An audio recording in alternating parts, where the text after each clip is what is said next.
Da Milena Silva de São Paulo. Essa é polêmica, hein? Essa aqui a gente ouve muito dentro das igrejas. Um cristão pode ouvir músicas seculares? Oh, meu Deus. Oh, meu pai. Olha, Daniel, tem muita letra nas nossas igrejas que de fato não glorificam a Deus. Tem muitas letras do lado de fora da igreja, no mundo secular, que são poesias muito intensas, bonitas. Elas falam de amor, elas têm uma conexão. Eu sempre digo o seguinte: tudo quanto você ouvir, tudo quanto você vê, tudo quanto você se envolver, você deve pensar numa coisa: isso glorifica a Deus? Porque a psicologia ensina que tudo aquilo que entra por aqui, pela nossa audição, e tudo que passa pela nossa visão, diretamente está ligado à nossa alma. São as duas janelinhas da alma. Então, olha o perigo. A irmã Milena Silva, ela insistiu, porque ela já é a terceira vez que faz essa pergunta, ela disse: pastor, não vai me dar a resposta não, e tal. E eu vou dizer assim: Milena, tem coisas que nós temos que ter muito cuidado. Não é porque uma letra não é legal na igreja que obrigatoriamente isso me abra uma porta para eu estar emprestando o meu ouvido para os de fora. Tem, por exemplo, muitos cristãos que dizem que não tem nada a ver. Eu fico com as palavras de Paulo: quer comais, quer bebais, ou façais qualquer outra coisa, faça-se para a glória de Deus.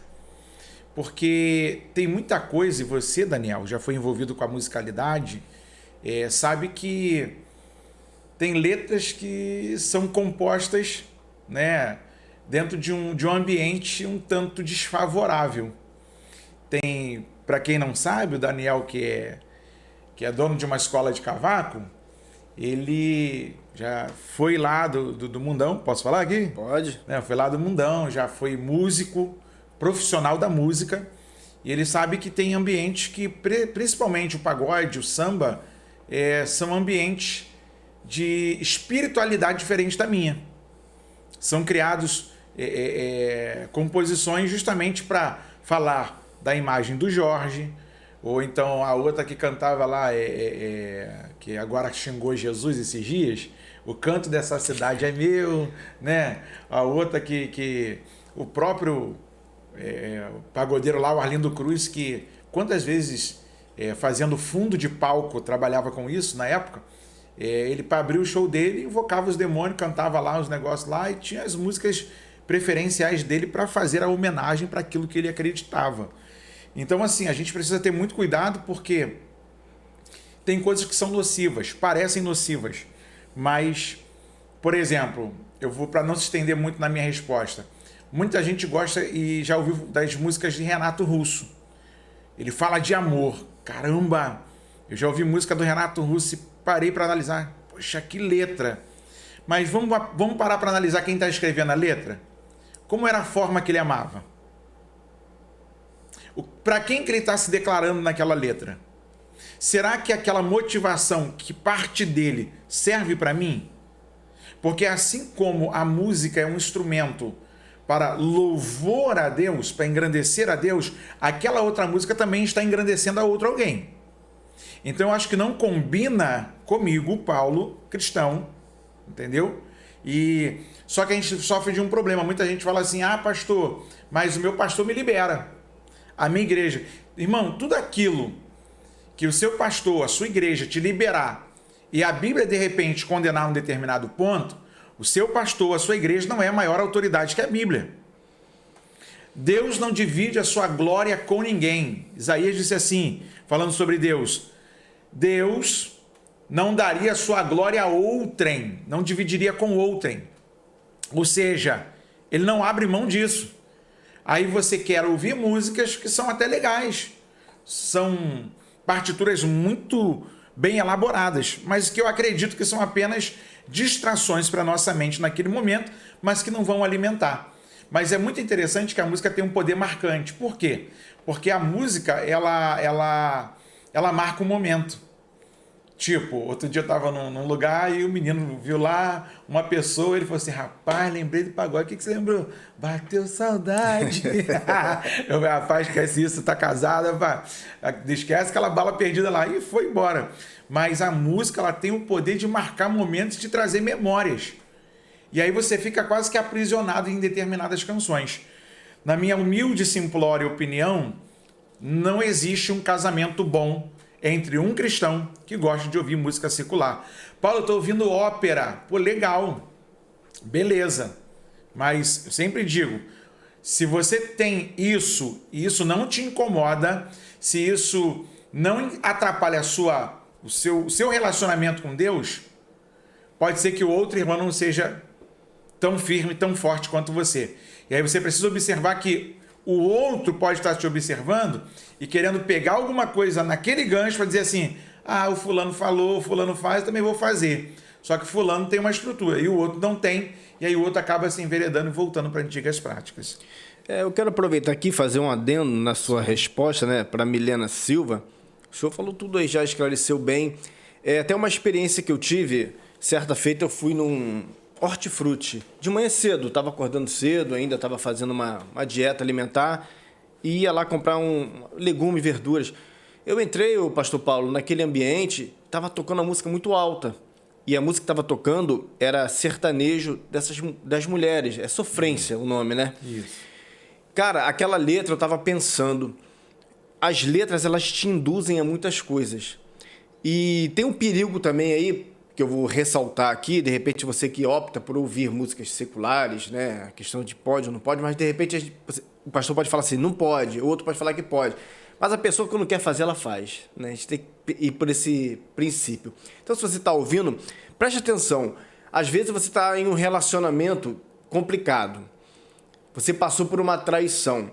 Você vai ouvir uma música dessa, de sofrência, essa música que às vezes exalta a mulher como produto, ou que exalta ali o famoso chifre, vamos dizer assim, a pessoa tem depressão. Essas músicas contribuem para pessoas depressivas também. Como o pastor Paulo falou, a música tem o poder de marcar.